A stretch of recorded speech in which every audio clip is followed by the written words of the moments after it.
Food colour না দিয়ে বানিয়ে নিন ড্রাগন ফল পিঠা। আপনারা না দেখলে বিশ্বাসই করতে পারবেন না যে কালার ছাড়াই এত সুন্দর পিঠা কিভাবে সম্ভব। এখানে দুটো বিটরুট নিয়েছি, আগে থেকে খোসা ছাড়িয়ে ধুয়ে নিয়েছি। এখন আমি গ্রেট করে নেব। চিকন দিক দিয়ে গ্রেট করে নিতে হবে, কারণ গ্রেটটা যত চিকন হবে ব্লেন্ডারে ব্লেন্ড করতে ততটাই সহজ হবে।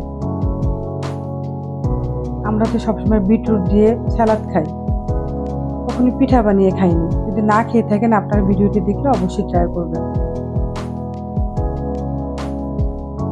আমি দুধ দিয়ে ব্লেন্ডারে ব্লেন্ড করব।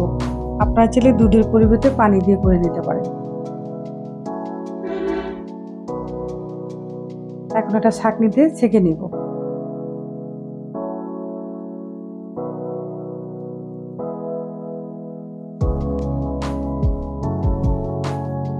পরে ঢেলে দিব।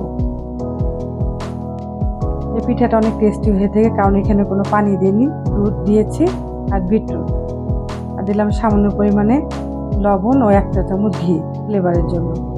পানিটা খুব ভালো করে জাল করে নিতে হবে। পানিটা জাল ভালো হলে আপনার আটার খামিরটা সুন্দর হয়, খুবই সফট হয়।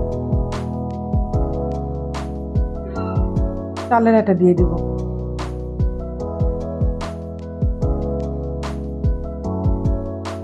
যখন একটু ঠান্ডা হয়ে আসবে তখন একটা বলে তুলে নেব, আর ভালো করে মেখে নিতে হবে। ডোটা অনেক সুন্দর হয়েছে। আর ছোট ছোট করে লিচি কেটে নেব। পিঠাটা অনেক বেশি বড় করার দরকার নেই, কিন্তু ফলের শেপ দেবো, মাঝারি করলেই হবে। আর পুরটা আমি আগে রান্না করে নিয়েছি, নারকেলের পুর। হাতে দিয়ে গোল করে সিল করে নিতে হবে। তারপর একটা শন দিয়ে এরকম ডিজাইন করে নেব, ড্রাগন ফলের ডিজাইন। সত্যি সত্যি ড্রাগন ফল মনে হচ্ছে না? আর ভিডিওটি ভালো লাগলে শেয়ার করে দিবেন।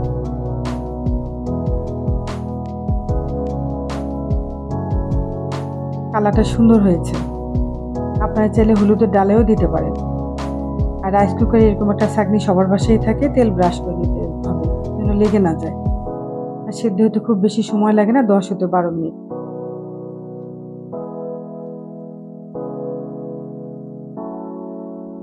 সেদ্ধ করার পর কালারটা একটু চেঞ্জ হয়েছে, কারণ এখানে কোনো ফুড কালার দেওয়া হয়নি।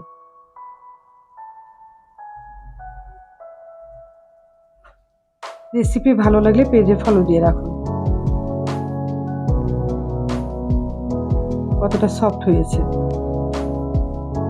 আবার দেখা হবে পরবর্তী কোনো ভিডিও নিয়ে। ভালো থাকবেন। আল্লাহ হাফেজ।